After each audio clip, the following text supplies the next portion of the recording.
Hello my fellow book addicts, Megan here, and time for another book review. Today I'm going to be talking about The Final Warning by James Patterson in his book 4 in the Maximum Ride series. Sorry for the kind of glare. I'm changing locations for filming up a little bit because this way the light is better. I'm filming at a different time of day, so the light outside is really funky, especially with all the snow out there. And yeah, this just looks nicer light-wise. So, I don't know what I think about this book. I really don't. I definitely did not enjoy it as much as the previous three. I don't want to say too much about it because I don't want to spoil anyone just yet. I felt it was a step down. Just a really good step down. So, I don't feel it's too much of a spoiler to say that this book has heavy global warming awareness in it. Like, pretty heavy. Like, really, I felt it was really in your face, which I thought was a really weird turn of events after the last three books. Yes, global warming is very real and very dangerous for our future. Just what we're doing to the planet in general is pretty damn bad.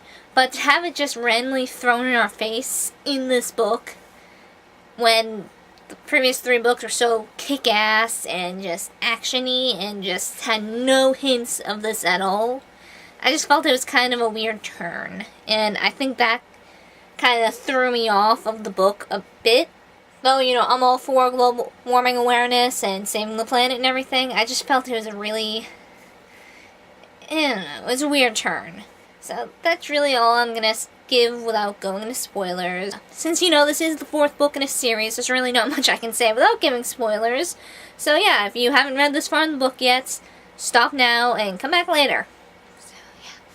So yeah, like I said previously, the global warming thing really threw me off. Like, yes, it is Max's job to save the world.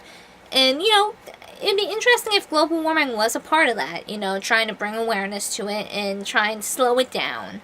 But I feel that's still a really weird turn of events. It's like, why, yes, save the world, Max, but why build like this heightened, superhuman creature to do that? It just seems like a weird thing for the author to throw in there. It's like, you don't need to, you know, mess with people and play God to get a global warming spokesperson.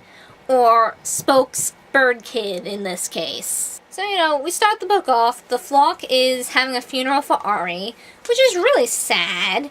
And I kind of wanted to punch Jeb in the freaking face, because I feel he does not deserve to be sad, because he did not really seem like he cared about Ari too much until he died. So, he's definitely not Father of the Year. And it pissed me off to see him mourning, because he was a jerk to Ari. He left him behind when he saved the flock, didn't seem to think of him twice, and as a result, Ari was eraserfied, and even when Jeb went back to school and everything, he still, you know, clearly didn't give a crap about Ari, and just, it aggravated me.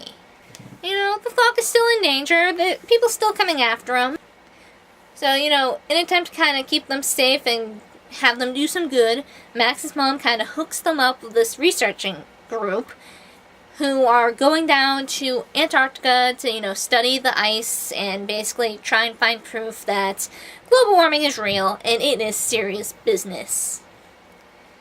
So Max isn't too happy about going to ice-cold Antarctica because she hates the cold, but, you know, she can't really say no to her mom. Or at least she doesn't feel she can.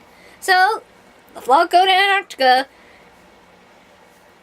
I don't know, I felt a lot of stuff there was fluff and filler and just lecturing. Seriously, a lot of the book I felt like it was throwing too much obvious, like, lecturing in my face.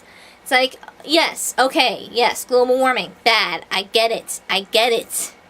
Please, can we get back to, you know, the flock actually needing to save the world and throw in some action there? I mean, thankfully, the book is short, and it did go by quickly, but it just aggravated me a lot. I felt like I was in a classroom. And that's not how I want to feel when I'm reading, like, for enjoyment. And I really hope this isn't the turn that the next few books are gonna go, because that would be really disappointing. It really would. And just, even the flock, you know, they develop some random new skills, like Angel can change her appearance slightly. Just slightly, mind you. And, you know, Iggy, he can, like, see color.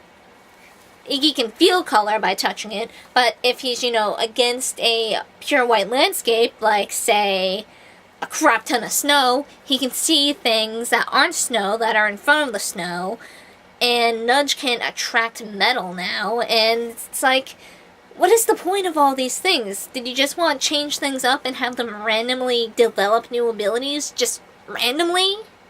I don't know, it felt like this book was kind of forced, and I feel it was unneeded, even. That's just how I feel right now. Who knows, once I read, like, the next few books, things might start to click a bit more, but the way they're going now, it's like, what is this? What happened to all the cool stuff in the last book? I did not really like this book, which is sad, because I love the Maximum Ride series. Just, this feels like it's something totally different and not Maximum Ride, and I don't really like it. Like, yes, like I said before, the message of trying to get across the fact that global warming is bad is totally good. That is important, yes, very much so, especially since there are, unfortunately, a lot of people out there who still don't believe global warming exists. So yes, this book would be nice to, you know, help spread the message and give facts. Just, I don't see how it fits into Max and her adventure. Like, when I picture her needing to save the world, I feel it's something that only she can do. As a hybrid, I feel it's the only something that her and the flock can do. Spreading awareness about global warming, that's something anyone can do. It's someone that any other kid can do. So it's like, why does it have to be specifically Max spreading this? What's the point? Why? Tell me, book, tell me! Another thing that's annoying me, the whole thing going on with Max and Fang. Like, you know, there was some hinting in the previous books, but it felt a little more, like, out there in this. And it's just like, really? Do we really need a romance in here, too? One thing I liked about the series, you know, romance wasn't really a thing in it. Yeah, there was, like, some, you know, little hints here and there of a possible Fang and Max couple, but I think it should have stayed at that. The fact that it's being pushed more in here, it seems, it's just, no. No, that's not needed. Max has enough on her plate. She shouldn't have to worry about frickin' relationships. Yes, I have quite a few issues with this book, as you can probably see. That's really all I can say about this book. I didn't like it too much. There's really not even many details for me to go into. Like, yeah, in the beginning, Max was kind of skeptic about, like, oh, maybe climate change isn't that bad. You know, then, you know, they get hit with, and then she's thrown into the middle of this huge-ass hurricane. And, you know, a little more lectured things about, like, yeah, hurricanes are getting worse every year, and there's more of them, and they're more violent and cause more damage, and this is because changing temperatures in the atmosphere and all that. Yes, that is good to know. But the way it was presented, I just felt it was kind of, like, forced. Yeah. I don't like this book too much, and I'm hoping that I do like the next one, which is Max, a lot more. So, yeah, that's it for this book review, and I hope to see you guys next time. Keep on reading, my fellow book addicts. Keep on reading.